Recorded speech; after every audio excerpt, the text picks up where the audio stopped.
आज के शो में। खबर बरनी शाहरुख जतोई अहम तरीन केसेस में पेशरफ्त क्या?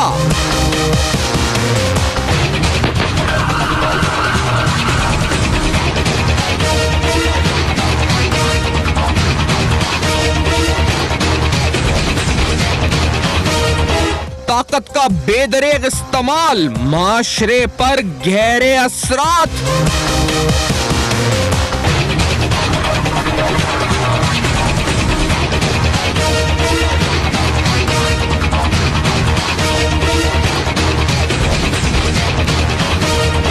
बासर मुल्जिमान की आला पहुंच, मजलूम इंसाफ का मुतलाशी। अस्सलाम वालेकुम। बसपर्दा हकायक सनसनीखेज इंकशाफात प्रोग्राम बेनकाब में हूँ आपके साथ सैफान खान। इंतहाई अहम मामलात हैं जिनका ताल्लुक पाकिस्तान के मजमूई समाज से है, गन कल्चर से है, यकीनी तौर पर VIP कल्चर से है। खैर आज इस वक्त जब हम बात कर रहे हैं आपके सामने तो पिछले 1-2 दिन के दौरान और उससे पहले जो तवातुर के साथ पाकिस्तान में वाक़यात हम देख रहे हैं। कराची में हमने जो वाक़यात 2 अहम केसेस देखे हैं जिनका आज तस्करा हम कर रहे हैं, जाफिर जुबैरी और उसके साथ शाहजेब खान केस का, उसमें होने वाली डेवलपमेंट्स क्या हैं, कानूनी लिहाज से शाहरुख जतोई और खावर बरनी, ये 2 जो इस वक्त अहम मुल्जिमान हैं, सस्पेक्ट्स हैं, एक कन्फेस कर चुके हैं अपने मामलात को। इनके हवाले से आगे जाकर इस वक्त जो कानून है वो क्या रास्ता इख्तियार करेगा, बहुत सारे सवालात हमारे जहनों में है। सवालात इसलिए जहनों में है कि एक आम आदमी जब जाता है पुलिस के पास, जिस तरह मिसाल के तौर पर भादराबाद में एक थाने में SHO के साथ रिसेंटली हुआ, जब एक 16 साल की बच्ची जिसके साथ मुबैना तौर पर तशद्दुद किया उसके जिनके पास वो काम करती थी, तो उस वक्त वो FIR दर्ज नहीं की गई, उस पर तहकीकात SHO के खिलाफ हो रही है। फिर तशद्दुद के वाक़यात देख लें, कराची शहर में पुलिस फिरोजाबाद थाने के जो इस वक्त मुअत्तल भी कर दिया गया उस ओहदेदार को पुलिस के, लेकिन ये 3 टीनेजर्स जिनको निशाना बनाया गया तशद्दुद का, ये भी हमारे सामने है, ये भी कराची शहर में हुआ है। तो आखिरकार पुलिस अफसरान बेलगाम हो गए हैं, क्या हो गया ओवरऑल? और ये बात सिर्फ कराची शहर की नहीं है, पूरे मुल्क के अंदर जहां पर भी हम जाते हैं और अगर एक आम आदमी FIR दर्ज कराने की कोशिश करता है, बिलखुसूस अगर स्ट्रीट क्राइम है या कोई ऐसा छोटा जुर्म है जिसको छोटा समझा जाता है, तो उसको साफ मना ही कर दिया जाता है FIR दर्ज करने से। दिन लगते हैं FIR दर्ज कराने में। सोर्स, कॉल्स, इन्फ्लुएंशियल होना, बासर होना, ये सब बड़ा जरूरी है अगर आपको FIR दर्ज करवानी है अपने जुर्म की। यानी ये बड़ा मुश्किल होता जा रहा है इसमें, ये चीज़ किस तरह हल होगी। और फिर यकीनी तौर पर जब हम बात करते हैं जाफिर जुबैरी केस की, हम बात करते हैं शाहजेब केस की, तो फिर वो पहलू सामने आता है कि जब लोग इस वक्त सड़कों पर अपने खुद फैसले कर देते हैं कि कौन गलत कौन सही, और फैसला सुना भी देते हैं और उस पर अमल दरामद भी कर देते हैं, किसको मारना है किसको जिंदा रखना है। वही के वही शाहरुख जतोई जैसे बासर अफराद, खावर बरनी जैसे लोग, वो वही फैसला कर देते हैं कि तुम गलत थे मैं सही था। इस वक्त जो है इस वक्त दूसरे बंदे के खिलाफ वो फैसला आ जाता है और उस पर अमल दरामद हो जाता है। तो ये भी हम कल्चर देख रहे हैं, गन कल्चर भी इसके साथ साथ है। इस केस के कुछ अहम पहलू जो जुड़े हुए जाफिर केस से, ये भी आज डिस्कस करेंगे। शाहरुख जतोई से मुतल्लिक आपके साथ एक इंपॉर्टेंट डेवलपमेंट भी शेयर करेंगे कि उस केस में शाहजेब खान के केस के हवाले से क्या डेवलपमेंट है। सुहेल अनवर सियाद साहब ने रिसेंटली गन कल्चर के हवाले से और बिलखुसूस इन तमाम के पस मंजर में एक स्टेटमेंट दी थी। लेट्स हियर दिस फर्स्ट कि उनकी जानिब से कहा क्या गया था। Let's hear this. ये जो आपने वेपन उठाने की बात की, यहाँ पे आपको बता दूं कि बड़े बड़े इन्फ्लुएंशियल पर्सन्स वेपन कैरी करके घूमते थे। आप ही के दोस्तों ने निशानदेही की थी, शायद आज वो लोग जो हैं वेपन कम उठाते हैं और वो डिस्प्ले ऑफ वेपन बंद हो गया है।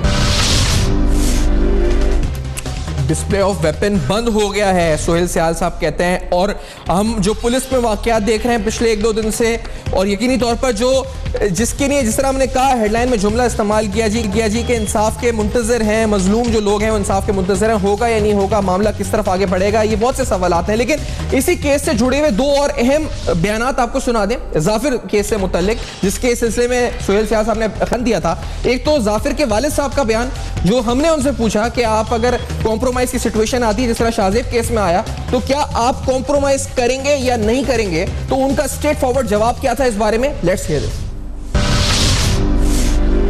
कॉम्प्रोमाइज करने का कोई सवाल पैदा नहीं होता है। I've lost my son who turned 18 a week before this thing जहाँ उसका मर्डर किया गया, cold blooded murder in broad daylight. Compromise करने का तो सवाल पैदा नहीं होता, पीछे हटने का सवाल पैदा नहीं होता. ये जो लोगों की सपोर्ट है, ये तमाम मुझे एनकरेज करिए इस बात को कि मैं आगे बढ़ूँगा. अब ये तो थे जाफिर के वालिद और उनके दिल के जो जज्बात यकीन तौर पर उन्होंने उस वक्त कहा जी कि कोई कॉम्प्रोमाइज़ नहीं होगा, और हम भी इस बात की तवक्को रखते हैं कि कॉम्प्रोमाइज़ नहीं होगा. उनके मामू की भी हम आपको गुफ्तगू सुना दें, वो भी हमने उनसे की बिलखुसूस, क्योंकि फैमिली क्या समझती है कि जो मामलात आगे बढ़ रहे हैं, आर दे सेटिस्फाइड, क्या सही तरह पुलिस टेकअप कर रही है केस को, ये भी हम आज आपके सामने रखते हैं. उनके मामू की जो गुफ्तगू हमसे हुई है वो जरा सुनिए. जो होना चाहिए था उतना हद तक पुलिस ने कोशिश नहीं की. इसमें 12-13 लोग शामिल थे, वो अभी तक पूरी तरह से सारे नहीं पकड़े गए. उसमें कुछ जो है वो शामिल जो थे वो अभी तक आज़ाद घूम रहे हैं, जो कि नहीं होना चाहिए. बड़े अहम केसेस हैं और सब चाहते हैं कि इन केसेस में इंसाफ हो, ये मामलात आगे बढ़े. इसका ताल्लुक समाज से है, मुल्क की बेहतरी से है, यूथ से है, पाकिस्तान के मुस्तकबिल से है. मेरे साथ आसिफ खुदाई साहब जो कि वकील हैं जाफिर के, मकतूल जाफिर के, कराची स्टूडियोज में साथ मौजूद हैं. जिब्रान नासिर साहब समाजी रहनुमा हैं. एक अहम फैसला, एक अहम पेशरत इनकी तरफ से है, कुछ देर में साथ होंगे. कराची में ट्रैफिक जैम है, इस वजह से इस वक्त स्टूडियो में साथ आ नहीं सके. और जनाब फैसल सिद्दीकी साहब मारूफ कानूनदान है, हमें ज्वाइन कर रहे हैं टेलीफोन पे, साबिक वकील है शाहजेब खान के. तो अगर फैसल सिद्दीकी साहब से पहले स्टार्ट करते हैं. फैसल साहब, ये यानी अब कोई पिटिशन आप मूव कर रहे हैं शाहरुख जतोई वाले केस में, शाहजेब खान केस में, और वो किस तरह से यानी 184 के जुमरे में, रिव्यू के जुमरे में, किस तरह से आप इस केस को आगे देख रहे हैं? शाहरुख जतोई वाले केस का मुस्तकबिल क्या है, आप लोग का लाहेमल क्या है आगे का? फैसल सिद्दीकी साहब. देखिए, हम इसमें अपील फाइल कर रहे हैं जो ऑर्डर आया है सिंध हाई कोर्ट का जी, जिसमें ये केस जो है, ये कहा गया है कि ये केस एंटी टेररिज्म कोर्ट में ट्राई नहीं हो सकता था और इसको अब ऑर्डिनरी कोर्ट भेज दिया गया है, which is the session court. तो ये जो सिंध हाई कोर्ट का जजमेंट है जिसमें उनकी डेथ सेंटेंस भी सेटिसाइड कर दी गई है, उसकी हम अपील फाइल कर रहे हैं सुप्रीम कोर्ट में on behalf of certain citizens of Karachi. अच्छा, ये इसलिए सिटीजन्स की तरफ से हो रही है क्योंकि इसमें और कोई अपील फाइल हमें नहीं लगता करेगा. 2 लोग अपील फाइल कर सकते थे. एक तो फैमिली कर सकती थी जो एग्रीव्ड होती क्योंकि सेंटेंसेस सेटिसाइड हो गई है, उन्होंने सेटलमेंट कर लिया है, कॉम्प्रोमाइज कर लिया है. और दूसरी हुकूमत सिंध है. हुकूमत सिंध ने, अगर आप ऑर्डर पढ़ेंगे सिंध हाई कोर्ट का, उन्होंने कंसीड कर दिया था कि हाँ, आप ये सेंटेंस सेटिसाइड कर दें और इसको भेज दें सेशन कोर्ट. हमारे मुताबिक हुकूमत सिंध अक्यूज से मिल गई है, वो इन कलूजन है अक्यूज के साथ. अच्छा, इस चीज को आप फैसल साहब किस तरह, यानी आप एक कानूनदान है, लॉयर हैं, आपको इतना कंफर्म्ड एश्योरेंस है कि सिंध, और इसकी वजह क्या वो केस है जो अभी हमने देखा है कि उसके ट्रैवल एस्केप के हवाले से हमने ये भी देखा कि प्रोसिक्यूटर ही नहीं आया केस को प्लीड करने के लिए. तो इज दिस द रीजन, या फिर आपको कोई और वेरी कंफर्म्ड, आप बड़े अश्योर्ड कॉन्फिडेंट नजर आ रहे हैं कि सिंध गवर्नमेंट मिल गई है अक्यूज के साथ? देखिए, मेरी कोई इंफॉर्मेशन नहीं है, लेकिन क्योंकि मैंने ये केस कंडक्ट किया था तो शुरू से कलूजन थी सिंध गवर्नमेंट की विद द अक्यूज. जो प्रोसिक्यूटर, इसमें अगर आपको मालूम होगा, कोई 3 दफा प्रोसिक्यूटर बदला गया है जी. और एक दफा तो इसमें प्रोसिक्यूटर ऐसे अपॉइंट हुए थे जो अक्यूज के गांव से थे. तो और वो तमाम चीजें हमने उस पे लीगली फाइट किया था. जिन साहब ने इसमें कंसीड किया है, जो प्रोसिक्यूटर जनरल हैं, वो उस जमाने में भी कोशिश कर रहे थे कि किसी तरीके से ये केस सही तरह प्रोसिक्यूट ना हो, और उस पर हमने कोर्ट में ऑब्जेक्ट किया था. ये कोई ऐसी बात नहीं है कि जो मैं हवा में कह रहा हूँ. तो इसमें अगर आप थ्रू आउट कंडक्ट देखें सिंध गवर्नमेंट का, तो मुझे तो कोई शक नहीं है कि जो सिंध गवर्नमेंट है और जो उनका प्रोसिक्यूटर ब्रांच है, वो इन कलूजन है विद द अक्यूज्ड. ये बड़ी अहम बात है। अच्छा, आप अब अपील कर रहे हैं इसकी, तो आप आगे जाकर इसकी लीगल एस्पेक्ट्स और दीगर मामला पे बात करेंगे आपके साथ ही फैसला। अच्छा, ब्रेक लेनी है हमें इस वक्त, तो आसिफ खुदाई साहब से बात होगी, जिब्रान नासिर साहब भी साथ होंगे, लेकिन एक ब्रेक के बाद आपको दोबारा ज्वाइन करते हैं अहम जिसमें शाहरुख जतोई का मामला, खावर बन्नी का मामला, गन कल्चर का मामला, एक फ्लॉड जजमेंट मुबैना, तो क्या उसकी इम्प्लीकेशंस हैं आपको ये पता है। अपील का मामला कि शहरी अपील पे जा रहे हैं, इस वक्त सिविलियंस अपील पे जा रहे हैं, शाहरुख जतोई शाहजेब खान मर्डर केस के हवाले से बेनकाब में कुछ और मुहर्रिकात आपके सामने रखेंगे इस ब्रेक के बाद।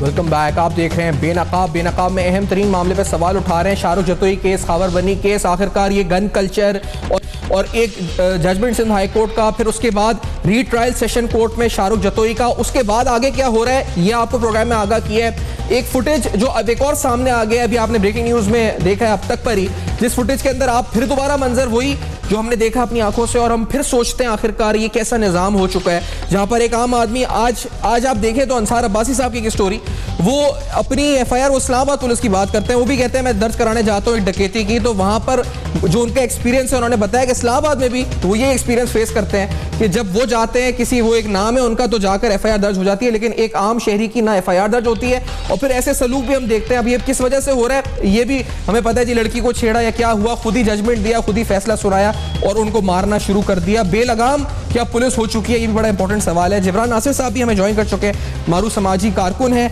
हमारे साथ फैसल सिद्दीकी एडवोकेट साहब मौजूद हैं जो साबिक़ हैं शाहजेब खान के, और आसिफ खुदाई साहब जो कि जाफिर जुबैरी के वकील हैं। आसिफ साहब आपसे पूछना चाहूंगा, क्योंकि अभी हमने वालिद की गुफ्तगू सुनवाई है, जाफिर के मामू की गुफ्तगू सुनवाई है, और अभी ये आप फुटेज ये देख रहे हैं, ये वाला आप तो आईओ को डील कर रहे हैं, पुलिस को डील कर रहे हैं, सर क्या ये मेंटालिटी हो गई, ये हो क्या रहा है आखिरकार माशरे में, क्या हो रहा है कराची में? सर देखें, जहाँ तक जाफिर के केस का है, वहाँ पे हमने पहले दिन से कहा था कि 780A के अंदर आता है ये क्राइम जिस तरह से हुआ था जी।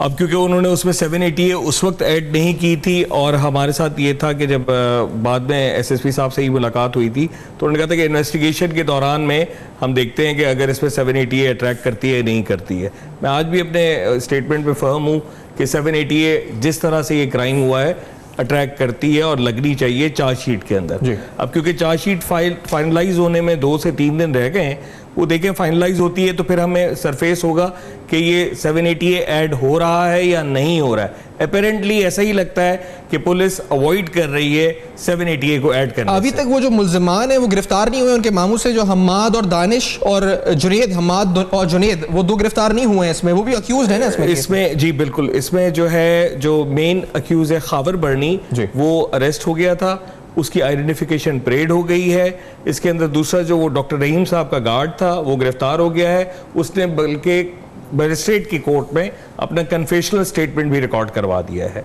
कि ये क्राइम किस तरह हुआ और किस तरह से ये सब चीज़ें हुई। तो ये डेवलपमेंट्स हैं, और बाकी जो एक जो एब्सकॉन्डिंग अक्यूज था उसने इंटीरियम बेल अभी ले रखी है सेशंस कोर्ट से, और एक अभी तक एट लार्ज है, उसका अभी तक पुलिस पता नहीं कर सकी है।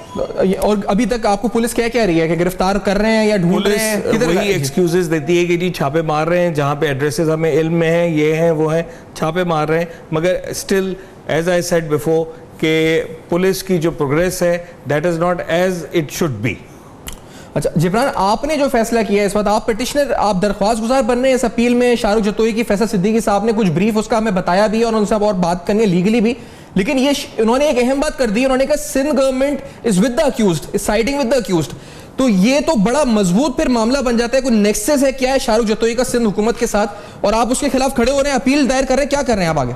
देखिए जी, सुप्रीम कोर्ट में अपील दायर कर रहे हैं जो इंशाल्लाह 28 दिसंबर से पहले हो जाएगी। जो मुद्दत है अपील फाइल करने की, फैसल साहब ने आप उसमें आगाह किया है, सीनियर एडवोकेट वो हैं, मेरे साथ और लोग हैं जो कि रिहायशी हैं क्लिफ्टन डिफेंस इलाके के, चूँकि उन्होंने आपको पहले भी शायद बताया इस केस के हवाले से कि सिंध हाई कोर्ट पहले ही 2013 में एक जजमेंट दे चुकी है जिसमें उन्होंने वाज़ेह तौर पे कहा था कि जिस तरीके से शाहरुख जतोई ने शाहजेब खान को कत्ल किया उसमें क्लिफ्टन और डिफेंस के रिहायशियों में खौफ और हरास फैला था।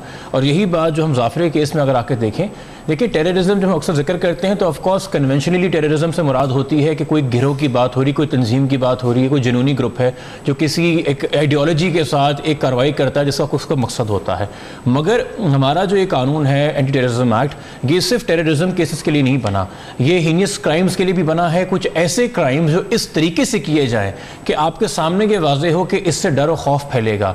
तो फॉर एग्जाम्पल, अगर मैं किसी स्कूल में आके मेरी किसी एक बच्चे से दुश्मनी है और स्टूडेंट को मैं स्कूल के मैदान में सबके सामने गोली मारूंगा, तो सारे के सारे वालिदैन, सारे के सारे असातिज़ा, सारे के सारे टीचर्स खौफजदा होंगे। जिस तरीके से कौसार मार्केट में इस्लामाबाद में सलमान तासीर गवर्नर साहब को कत्ल किया गया था, तो वहाँ पर खौफ हरास फैला था, जबकि दुश्मनी उस वक्त एक गवर्नर और उस इंसान से थी।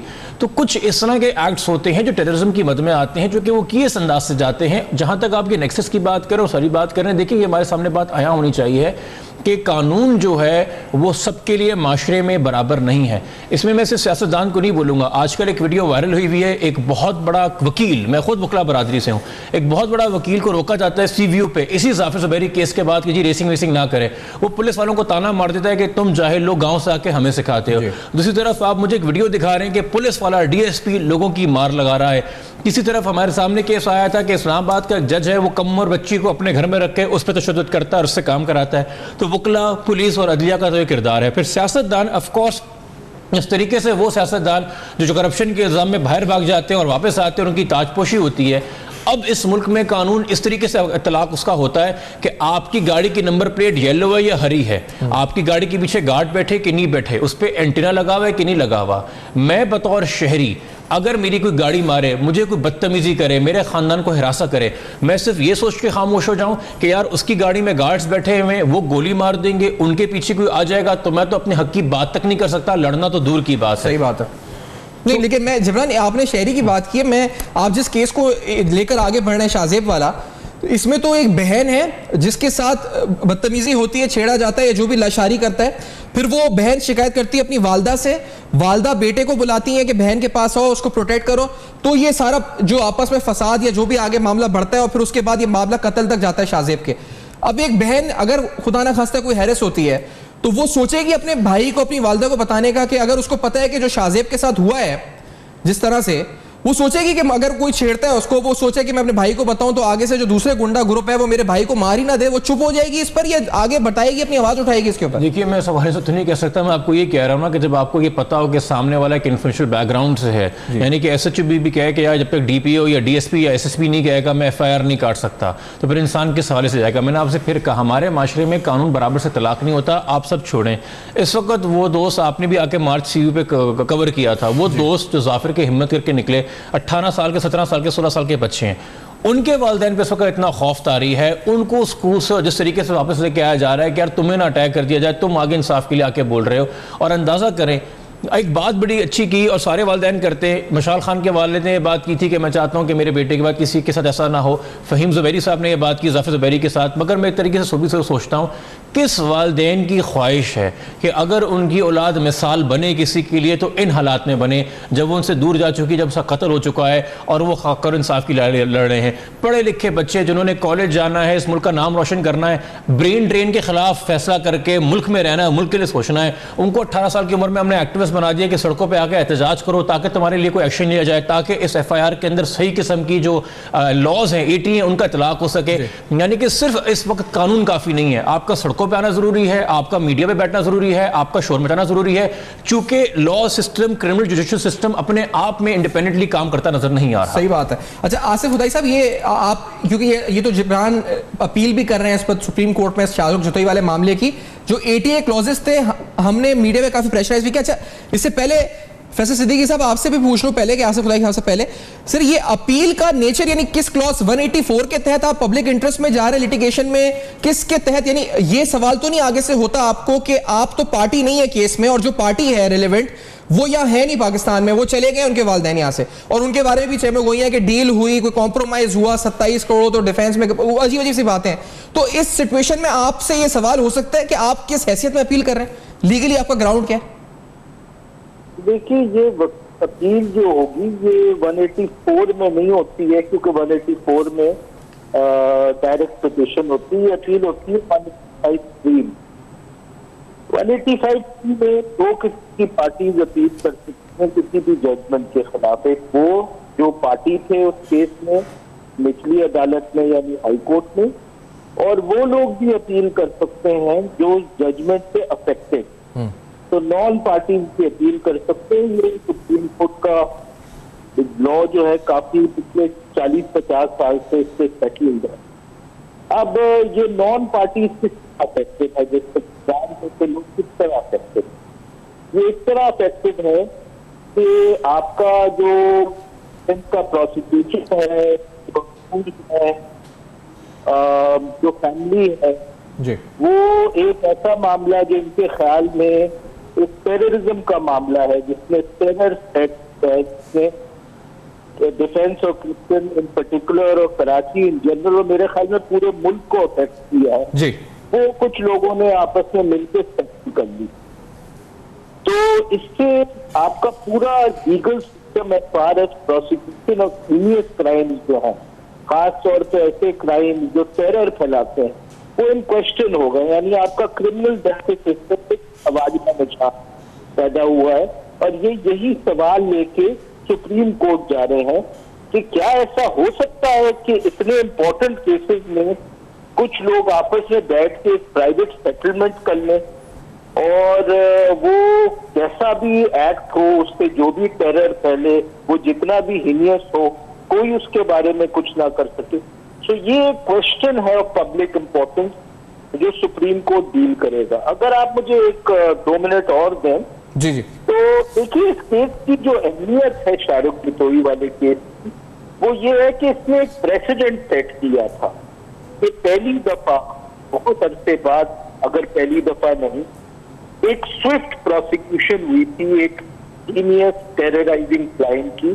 ये क्राइम होता है एंड ऑफ दिसंबर 2012 को जी, और इसका ट्रायल 3 महीने में खत्म हो गया। इसमें मेरे ख्याल में मई 2013 में जजमेंट, इसने बहुत इम्पोर्टेंट प्रेसिडेंट सेट किया था कि अगर इस किस्म की चीजें हों तो इसको स्विफ्टली प्रोसिक्यूट किया जाएगा।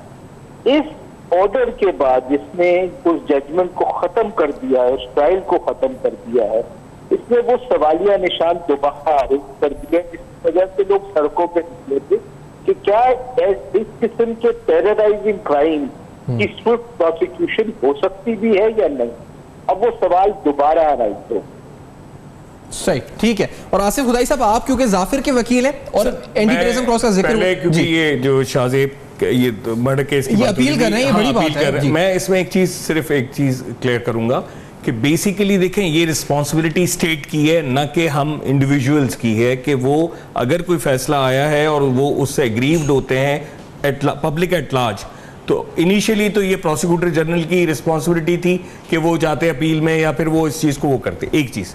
दूसरी चीज़ ये थी कि हमारे यहाँ पे मेरिट और टेक्निकल जो है मेरिट्स रहते हैं क्रिमिनल जुरिस्प्रूडेंस के अंदर, क्योंकि टेक्निकल ग्राउंड्स में अगर कोई फ्लॉस छोड़े जाते हैं जो कि प्रोसिक्यूशन छोड़ती है, उसका बेनिफिट हमेशा अक्यूज को मिलता है। एक चीज। अब दूसरी चीज कि क्या स्टेट की विल है ये गन कल्चर को, इस चीज को खत्म करने के लिए। अभी पिछले दिनों एक नोटिफिकेशन आया था कि आर्म्स डिस्प्ले नहीं होंगे, सिर्फ आर्म डिस्प्ले वो करेंगे जो लॉ एनफोर्सिंग एजेंसीज के होंगे। अगर किसी के पास गार्ड्स हैं तो they should be in a proper guard uniform. Only the law enforcing agencies are allowed to have plain clothes and carry weapons. Sir, मुझे कैसे पता चलेगा अगर एक प्लेन क्लोथ्स में जा रहा है कि वो किसी लॉ एनफोर्सिंग एजेंसी का आदमी है या वो किसी का प्राइवेट गार्ड है या गुंडा है, बदमाश है, कौन है? तो सर गवर्नमेंट की विल होनी चाहिए, एक क्लियर इंस्ट्रक्शंस होनी चाहिए कि अगर कोई बॉडीगार्ड है तो उसके वो प्रॉपर यूनिफॉर्म में होना चाहिए। अगर पुलिस का है तो उसको पुलिस की यूनिफॉर्म पहननी चाहिए, अगर वो सिक्योरिटी गार्ड का है। और दूसरी चीज हमारे यहाँ एक थोड़ा सा ये भी है कि सर सिक्योरिटी गार्ड्स को बॉडी गार्ड्स प्रोवाइड करने की इजाजत नहीं है। ये भी एक बहुत बड़ा माफिया है कि जो सिक्योरिटी एजेंसीज जिनको कहीं ना कहीं किसी स्पॉट पे डिप्लॉयमेंट करनी होती है, उनके गार्ड्स रोम अराउंड शहर में कैसे कर रहे होते हैं, वो भी बगैर यूनिफॉर्म के। क्यों नहीं चेक किया जाता उनको? ये जो आपने अभी एक हमारे ही वकील साहब एक चीज आपने कहा है कि अपील के जो है वो स्टेट को है, आप कहते हैं ये प्रोसिक्यूटर जनरल को है कि वो जाकर अपील करे उसूलन, लेकिन ये अपील हो रही है तो लीगली इसमें कोई गलत तो नहीं है ना, मतलब आपके नजदीक? नहीं सर, गलत और सही तो मैं फैसला नहीं करूंगा। आप ये कह सकते हैं कि it's on weak legal grounds या स्ट्रॉन्ग लीगल ग्राउंड्स, ये मैं पूछ रहा हूं आपसे। Sir I would not comment on weak और strong grounds, my brother is here, he will comment on it, क्योंकि मैंने फाइल नहीं देखी, किसी चीज को नहीं देखी, मैं हवा में बात नहीं करना चाहता। मैं सिर्फ ये कहना चाहता हूं कि सर ये स्टेट की रिस्पांसिबिलिटी है, और स्टेट तो मिल गई है, वो कह रहे हैं कि अक्यूज वो जो हमारे लीडर ही और बहुत ही काबिल एहतराम एतजाज एहसन साहब एक नज़म पढ़ा करते थे कि रियासत होगी माँ की जैसी, तो sir we want that actually, जो कि हुआ नहीं है। सही। अच्छा, अब ये जो वाकया जिब्रान आप, और कब हो रहा है जिब्रान, ये आपकी जो अपील है ये विद इन जो नेक्स्ट वीक है, ये कब कर रहे हैं आप? जी 28 दिसंबर से पहले, जो कि आपने एक लिमिटेड टाइम पीरियड के अंदर डिसीजन के बाद अपील फाइल करनी होती है। 24 दिसंबर को हुआ था ये वाकया। जो ये बात कर रहे हैं मेरे किसी ने कॉलीग और जो फैसल भाई ने आपके सामने की, मैं उसी को आगे बढ़ाते हुए कहूँ कि एक आइडियल माशरे में तो मुझे अंधा एतमाद होना चाहिए मेरे प्रोसिक्यूटर जनरल पे।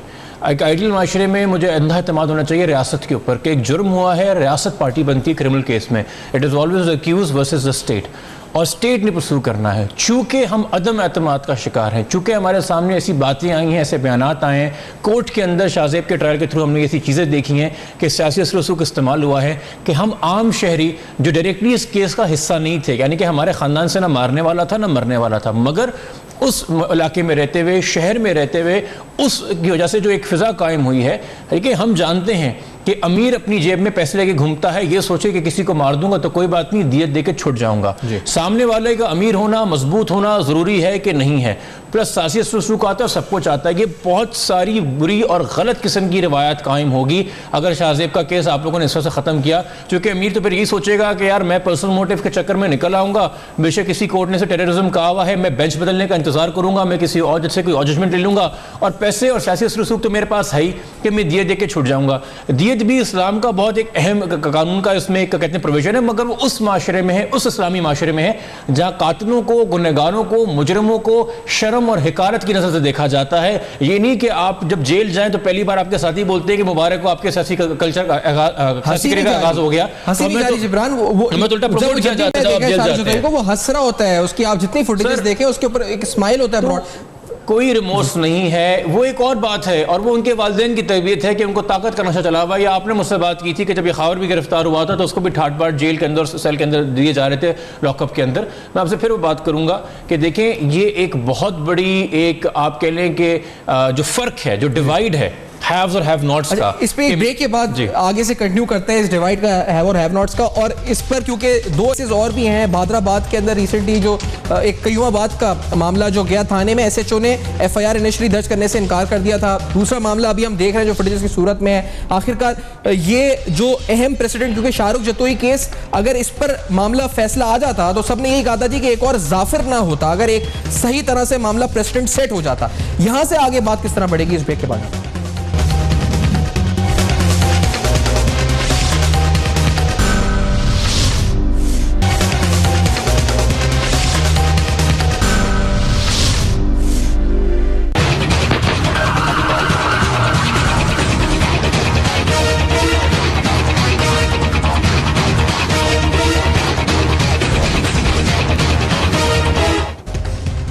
Welcome back. आप देख रहे हैं बेनकाब में अहम तरीन केसेस और इनके लीगल क्या कंक्लूजन आगे जा रहे हैं, किस तरह बढ़ रहा है ये केस, किस तरफ जा रहे हैं। जाफिर जुबैरी केस जो रिसेंटली हुआ, इस केस में जो अब तक मुकम्मल तौर पर हम ये नहीं कह सकते कि सारे मुल्जिमान गिरफ्तार हो गए, और आखिरकार उस केस के बाद फ़र्क क्या पड़ा, पाबंदी लगी रेसिंग पर, वहाँ पर एसएसपी साहब भी गए या नहीं गए। कुछ दिन बाद हमने फिर एक और वीडियो देखी है कि वहाँ पर एक ऑडी लेके एक वकील साहब जा रहे थे, पुलिस ने रोका, अब उन्होंने पुलिस को उस पर उल्टा बुरा भला कहना शुरू कर दिया। ये भी हमने इस वक्त सिनेरियो देखा डेवलप होते हुए।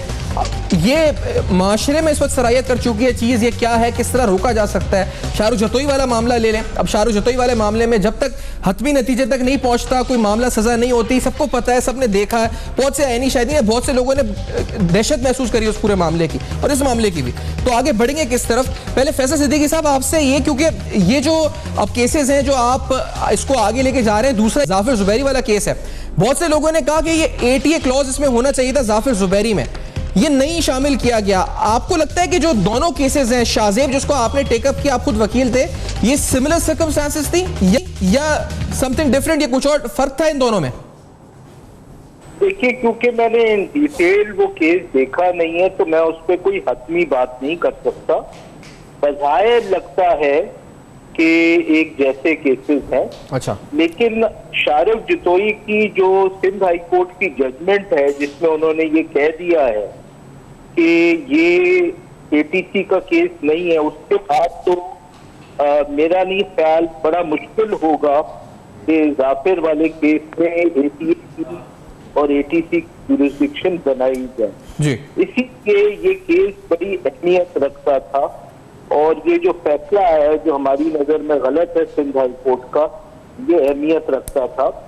देखिए, ये समझना जरूरी है कि लोग एटीसी में क्यों जाते हैं ये केसेस ट्राई करने के लिए। एक तो लीगल रीजन है कि इसका एक टेरराइजिंग इफेक्ट होता है, बट इसकी एक और बड़ी इंपॉर्टेंट रीजन है, वो ये है कि लोगों का जो है ऑर्डिनरी जो अदालतें हैं उसमें से एतमाद उठा हुआ है।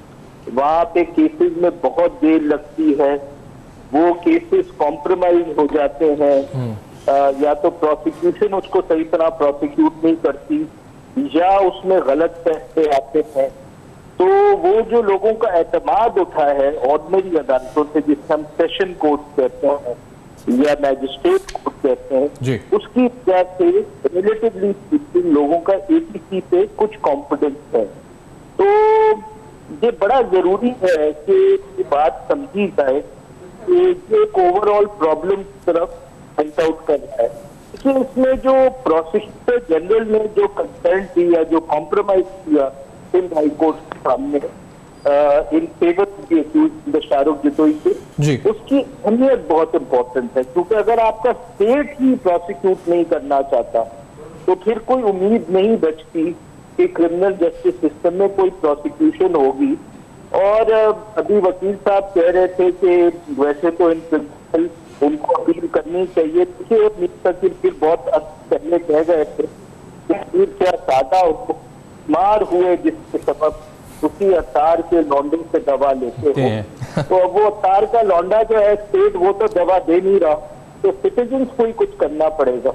अच्छा, एक चीज यहाँ पर जो पुलिस का रोल है जिब्रान, पहले आपसे, इसमें जो इन्वेस्टिगेशन होती है, जो प्रोसिक्यूशन है, उसके अलावा गिरफ्तारी से लेकर और फिर उसको आप थोड़ा और तनाजुर को बड़ा करें। मैं बिल्कुल एक रिसेंट केस जो आपके सामने रखना चाह रहा हूँ जिब्रान, ये भादराबाद, ये गयोबाद के अंदर एक लड़की के साथ हुआ। भादराबाद के थाने में गए, वहाँ जाके उन्होंने जो है FIR की, जब कंप्लेन करी तो FIR SHO ने लॉन्च ही नहीं करी। वो ये एक नहीं, इस हफ्ते में हमने कई केसेस देखे। अच्छा, मुझे एक ब्रेक का कहा जा रहा है, इस ब्रेक के बाद आते हैं तो मजीद गुफ्तगू करते हैं, क्योंकि ये बहुत इंपॉर्टेंट केस है जो अभी हुआ है। इसमें क्या वजह थी कि SHO ने FIR ही नहीं करी, उस पर तहकीकात हुई, ये एक और मामला आखिरकार इस ब्रेक के बाद बेनकाब करेंगे।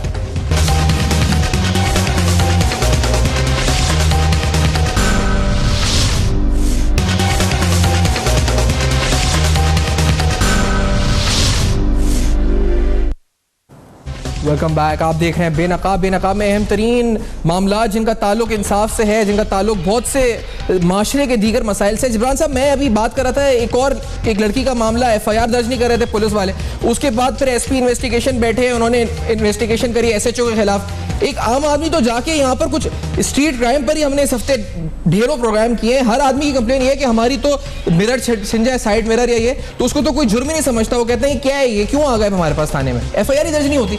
सर, आप जुर्म की बात कर रहे हैं, आधी से ज़्यादा कवानीन ऐसे भी सुनने पास हुए जिनका पुलिस को इल्म ही नहीं है। मेरे सामने की बात है, शारा फैसल थाने के अंदर में बैठा हुआ था एक और केस के लिहाज से। एक मियाँ अपनी रोती हुई बेगम को थाने में मेरे सामने लेके आया और पुलिस के सामने बेगम को कहता है कि कर लो अपनी दिल की ख्वाहिश पूरी। तो मुझे धमका रही थी कि मैं अगर तुम्हें मारूंगा तो तुम पुलिस पे कंप्लेंट करोगी, तो मैंने तुम्हें मारा है, और रो रही है, उस पर निशान पड़े हुए चोटों के, करो पुलिस पे कंप्लेंट। पुलिस को पता ही नहीं है कि सिंध के अंदर डोमेस्टिक वायलेंस के हवाले से कानून आया हुआ है। वो मेरे सामने उस कपल को कह रहे हैं कि भाई आपसी झगड़ा है, घर जाके सॉल्व करें, हम ही क्या कर रहे हैं। यानी कि ये तो हालत है। देखिए हम पूरा माशरा है ना हमारा, from the prime minister and the army chief all the way to down, हम एक पिरामिड के तौर पे एग्जिस्ट करते हैं और हम उस हर पिरामिड का हिस्सा हैं। हमारे ऊपर कुछ लोग हैं, हमारे नीचे कुछ लोग हैं। मैं बाहर निकलूंगा, मुझे कोई एसआई या एएसआई रोकेगा गाड़ी को, या कोई ट्रैफिक पुलिस वाला रोकेगा, मैं उसको अपना कार्ड दिखा के या पहचान बना के दबाऊंगा, मगर शायद एसपी से मैं दब जाऊंगा। इसी तरह एसपी साहब अब एसएसपी से दब जाएंगे, वो किसी और से दब जाएगा। सियासतदान भी माजरत के साथ, मीडिया के लोग भी माजरत के साथ जो प्रेस का कार्ड लेके घूम रहे होते हैं, गलत इस्तेमाल करते हैं कभी कभी, वकला भी, पुलिस भी, सियासतदान भी, हम सब इस पिरामिड का हिस्सा हैं। ऊपर वालों से हम दबते हैं, नीचे वालों को हम दबाते हैं। तो अगर किसी मजलूम या गरीब के साथ कोई ज्यादती हो, पुलिस उसका कुछ नहीं कर सकती। सिर्फ मजलूम और गरीब छोड़े ना, अभी किसी की गाड़ी हो तो गरीब नहीं होगा, ये नहीं कह सकते गाड़ी, हाँ ये जरूर हो सकता है कि वो पावरफुल नहीं है, लेकिन गरीब अगर किसी की अच्छी 40-50 लाख की गाड़ी भी, उसका भी शीशा चोरी हो जाए, वो उधर भी जाके उसकी एफआईआर, वो कहते हैं ये जुर्म ही नहीं है, ये तो मैं स्ट्रीट क्राइम की बात कर रहा हूँ, तो वो जुर्म के कॉन्टेक्स्ट में ही नहीं डिफाइन हो रही बहुत सी चीजें। तो यहाँ पर इसका क्या इलाज है सर? जैसे मैंने पहले भी कहा था और मुझे ही कहा गया कि मैं उसी अतार से दवा लेने जा रहा हूँ। सर मैंने कहा ना कि these all are the state institutions and state has to take care of it. अगर हम इंडिविजुअली इन चीज़ों को सही करने के लिए जाएंगे तो अभी पिछले 70 साल से तो हम नहीं कर पाए हैं। मैं अगेन वही कहूँगा कि हमारे जो स्टेट इंस्टीट्यूशंस हैं, जब तक के स्टेट के अंदर जो बैठे हुए लोग हैं, जो कि पावरफुल लोग हैं, जो कि हमारी एलीट एक्चुअली है, जो रूलिंग एलीट है, जब वो खुद नहीं सही होंगे तब तक हम इसी तरह से हमारे बच्चे हम धक्के खाते रहेंगे इंसाफ के लिए, छोटे छोटे कामों के लिए। और ये सर हमारे माशरे का एक रिफ्लेक्शन हो गई है कि मैं अगर ताकतवर हूं, मैं अगर बड़ी गाड़ी के अंदर बैठा हुआ हूं, तो मैं एसएचओ मुझे अगर रोक रहा है तो मुझे क्यों रोका उसने। ये सर हमारा बिहेवियर हो गया है। ये हम नहीं कह सकते कि हम स्टेट की कोई रिस्पॉन्सिबिलिटीज नहीं है, एट ओन हम अपने शोल्डर्स पे हर चीज को लेके चलेंगे। सर बहुत मुश्किल है, हम भी मार दिए जाएंगे। अच्छा, लियाकत एडवोकेट साहब भी साथ मौजूद है। लियाकत साहब, इजाफिर केस में शुरू में ही हमने आपके साथ प्रोग्राम में किया था और हमारे साथ खुदाई साहब भी थे। आपला यहाँ पहुंचे है कि जो टीनेजर्स थे इस केस में, जो सस्पेक्ट्स थे, वो तो उनके खिलाफ सबूत नहीं, अदम शवाहिद हैं, वो रिहा हो चुके हैं, और दीगर एक दो और ऐसे अक्यूज्ड हैं जो अभी तक गिरफ्तार ही नहीं हुए हैं। एटीए क्लॉजेस का अभी तक कुछ नहीं हुआ है, चाहे शायद चार्जशीट में मामला आ जाए या नहीं आ जाए, 2 दिन बाद पता चले। आपको लगता है किधर खड़ा है मामला, आगे बढ़ रहा है या फिर पीछे हम जा रहा है हाथ से केस, क्या लग रहा है? देखिए सैफान साहब, मैंने पहले दिन से कह दिया था कि इस केस को पुलिस खराब कर रही है, और पुलिस और उसके जो मुल्जमान के जो साथी हैं उन्होंने पहले दिन से डिफेंस प्ली ले ली थी, और सबसे पहले उन्होंने कोशिश की कि इसमें 780 नहीं लगे, क्योंकि 780 अगर लग जाता तो शाहजेब जतोई के केस की तरह जो है ना यहाँ पे भी कंप्रोमाइज नहीं होता। सबसे पहले उन्होंने 780 नहीं लगने दिया, उसके बाद उन्होंने जो सबूत है धीरे धीरे उसको मिटाया, और इस मामले को जो है ना पुलिस का बड़ा मेन रोल है, और पुलिस ने मुल्जमान को इसके अंदर जो है ना बेनिफिट ऑफ डाउट देते हुए मुल्जमान को बचाने की कोशिश की। पुलिस नहीं चाहती थी कि ये मुल्जमान जो है ना ये इस केस का चलान हो। मैं समझता हूँ कि पहले दिन भी हमने यही कहा था कि पुलिस को अपनी तहकीकात का दायरा वसी करना चाहिए, अब्सकॉन्डर मुल्जमान को गिरफ्तार करना चाहिए, और साथ साथ जो भी एविडेंसेज है उनको कलेक्ट करके फौरी तौर पे इनकी रिमांड लेके इनको जो है ना जुडिशल कस्टडी किया जाए और चार्जशीट सबमिट की जाए। और साथ साथ मैंने आसिफ खुदाई साहब भी उस दिन बैठे हुए थे, मैंने उनसे कहा था कि आप जो है ना इसके अंदर 780 के लिए कोशिश करेंगे, 780 लगवाएं। 780 लगवाते ही ये चला जाता है हाई कोर्ट के एडमिनिस्ट्रेटिव जज के पास। नहीं, अभी तो चार्जशीट का इंतजार करें ना लियाकत साहब, ये चार्जशीट का इंतजार करें ना आसिफ साहब, आप यही इंतजार हो रहा है ना? जी हाँ सर, बिल्कुल, क्योंकि 1 या 2 दिन रह गए हैं जो उनको टाइम मिला हुआ है उनको, जिसमें उन्होंने चार्जशीट फाइनलाइज करनी है। अगर चार्जशीट के अंदर वो 780 ऐड करते हैं तो हम उसको एज इट इज जाने देंगे, और अगर वो 780 ऐड नहीं करते तो फिर ऑफ कोर्स जो अवेलेबल रेमेडी है उसको हमें लेना होगा, क्योंकि 780 लिए बगैर इस केस के अंदर इतनी टेक्निकलिटीज। ऐसा नहीं है आसिफ साहब, इस दिन से ही तफ्तीश अफसर 161 के स्टेटमेंट के अंदर सेक्शन 780 ऐड करके इसको 83 ले जा सकता था। पुलिस ने जानबूझ करके इसमें 780 नहीं लगाया, इसको मजिस्ट्रेट साहब ले गए, वहां पे भी सरकारी वकील ने भी उनका साथ दिया, प्रोसिक्यूशन ने भी उनका साथ दिया, उन्होंने भी वहां पे कोई रिजेस्ट नहीं किया। तो मुझे रिजेस्ट वहां पे नजर नहीं आया, अगर वो रिजेस्ट करते, उस चालान सबमिट नहीं करते, उसी दौरान इसको ले